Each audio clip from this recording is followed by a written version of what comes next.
You know, this year is 60 years since the Bathurst 1000 or 500 as it was down then first came into effect. And every single year since, the good old trusty Australian Holden has always been there to make sure it can rattle down pit lane and into victory lane. The pit lane and the track and the Holden have changed quite a bit over the years, but now in 2022 it looks like it's time to put the old lion out to stud. The Bathurst Honour Roll shows Holden as the all-time champion with 35 wins. The Battle of the Brands has always been close, but Ford are a decade and behind on 20.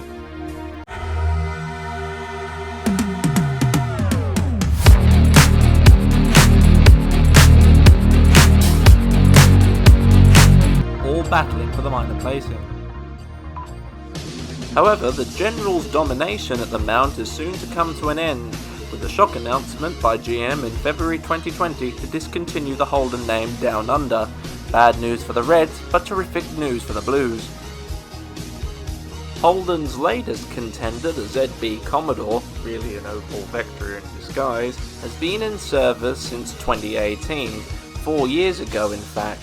That means it's time to put the last lion out to stud. But what to replace it with?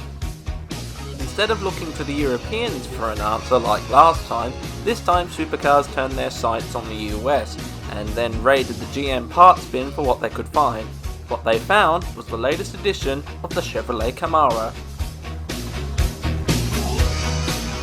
The obvious way to go was to marry the Chevrolet bodywork to the Supercars standard body, shell and roll cage.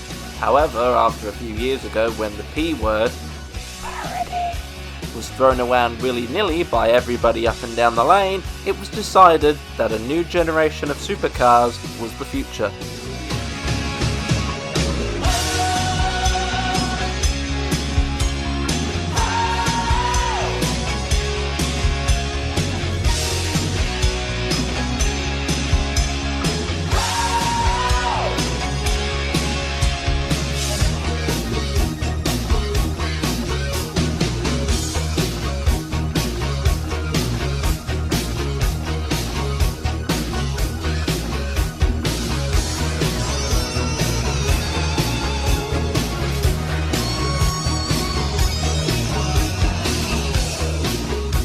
Gen 3, as the new regulations have been dubbed, is to create touring car racing, the likes of which we've never seen since the early 1970s.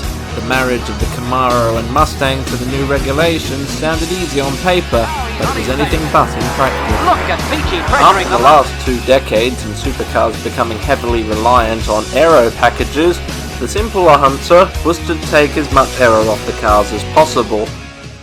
Other changes included keeping the car on their original platforms instead of putting one over the other, such as what they had to do with the Mustang and Commodore, stretching a Mustang over a Commodore chassis. A new engine is also the order for the day for the new Camaro, in the form of the L26 6-litre V8 engine, instead of the 5.7-litre Holden V8.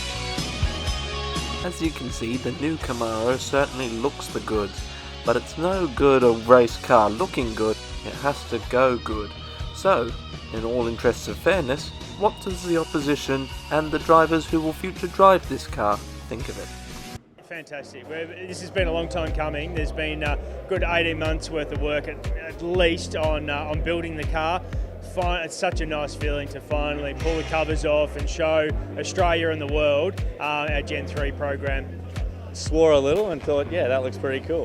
They've done a fantastic job. They look really, really cool, and I think they've kind of hit the nail on the head on how they got to look and sound, and a lot of the things they needed to achieve with it. I actually went out to pit wall. I heard them coming first, and I had to have a look for my own eyes, but I think they look really tough, really cool. Mustang maybe a little bit too loud today, but the Camaro looks extremely tough, and it looks pretty sleek as well, so I can't wait to get my hands on one. Yeah, it looks very, very cool.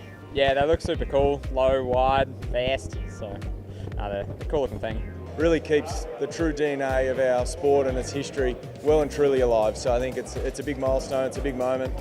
Pretty cool, what a privilege to be the first one, but credit to the Supercars team and all the teams that have put this together. Felt awesome, it's a big car and super cool, sounds cool. Hope it sounded good outside too. And so there you have it, an introduction to the new Gen 3 Supercars and the new Camaro. There's hundreds of execs waiting for the arrival of their new toy next year, but until then, let's just see if the lion can...